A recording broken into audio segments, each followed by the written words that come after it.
Орозо кармайын десеңиз, орозонун 3 парызын билип алышыңыз керек. Орозонун кааласаңыз, каалабасаңыз, орозо мунсуз болбой турган 3 парызы бар. Парыз Аллах табарак ва таала буйрган, кааласаң, каалабасаң кыласың деген буйрук болуп эсептелет. Биринчиси не? Биринчиси ниет кыласыз. Саартан кечке орозо кармадым, кааласа Аллахтын ыраазычылыгы үчүн, эл көрсүн үчүн эмес, реклама үчүн эмес, кыздар үчүн эмес, диета үчүн эмес, арыктап алыш үчүн, салмак ташташ үчүн эмес. Ниетиңиз калыс Аллах үчүн болгондо кылган иштериңиз кабыл болот. Эл көрсүн, рыя, башкалардын алдында уялып калбайын деш үчүн эмес, же диета үчүн эмес, салмак ташташ үчүн эмес, Аллах үчүн болсун ниетиңиз. Некен? Ниет кылат экенсиз. 30 күн орозону ниетини кыласыз. Ал эми экинчиси кандай экен? Экинчиси, Аллах табарак ва таала берген адал неаматтардан тыйыласыз. Жештен, ичиштен, ошо көрүнүп турган аппак суулар, булактан муздак чыгып турган суулардан, күн сайын ичип турган көк чайыңыздан, шекер чай, набат чай бардыгынан тыйыласыз. Эч нерсе жебейсиз, ичпейсиз. Оз жапкандан оз ачканга чейин, шамга чейин, ифтарга чейин. Ифтарда болду, ачылды деп тоюп дагы же албайсыз. Орозо руханий жактан тазалануу, ибадаттын айы.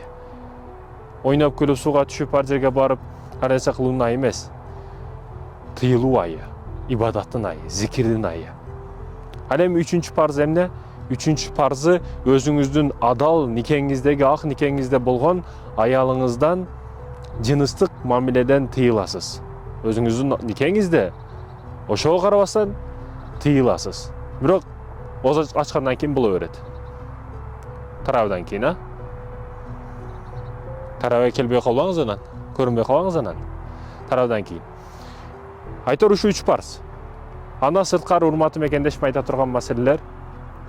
Биз оз ачабыз, оз ачкандан кийин бир жумалык продуктаны бир кылып сабылга тыгып жеп алабыз, тоюп, кекирип, анан келип жатып уктап телевизорду айландырып, кааласак намазга барыбыз келсе барып калып, болсо барбай, бул нерселер болбойт. Сөз түрдө таравга катышыбыз керек.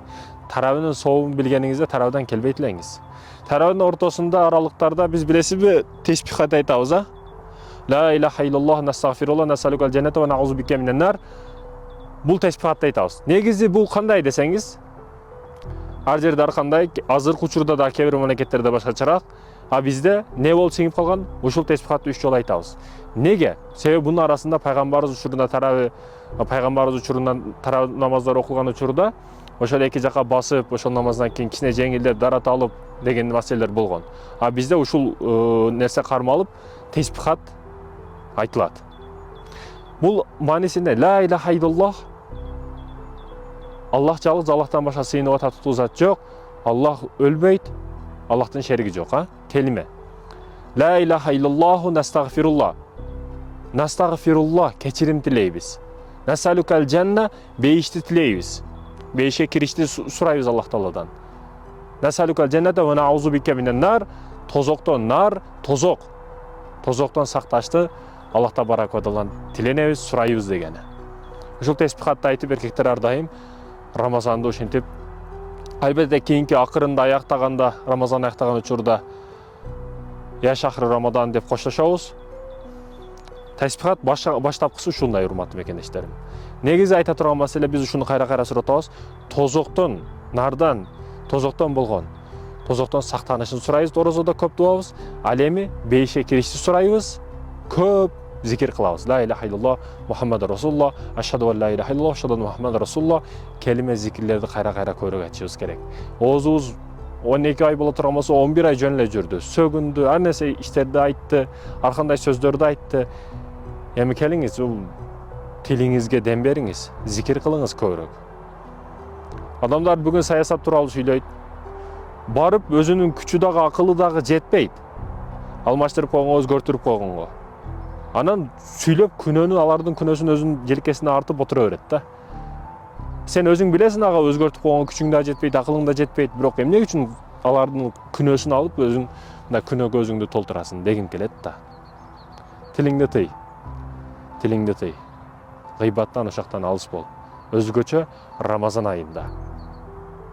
Ифтар маселеси. Ифтарга бүгүн чакырышат.